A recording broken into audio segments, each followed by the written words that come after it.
ካይን ያውጣሽ ነው ሌላ ምን ይባላል? ካይን ያውጣሽ ነው የሚባለው። ምንም ጥያቄ የለው። ምን የምመኝላት ግን በአገር ውስጥ ብቻ ተገድባ እንዳትቀር ነው። አሰልጣኝ ቻለው ለሜቻ በቦሌ ክፍለ ከተማ የመጫወት እድል ሰጥቷታል።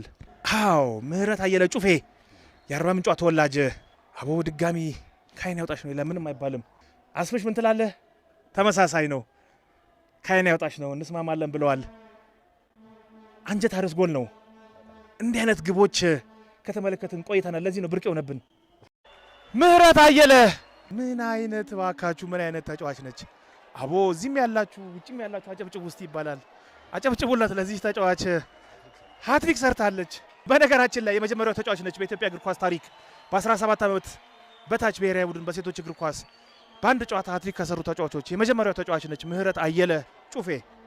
ታሪክ ጽፋለች ምህረት አየለ።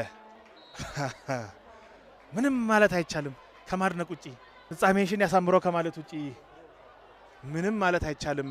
ምክንያቱም እንዲህ አይነት ነገሮች ከተመለከትን ቆይተናል።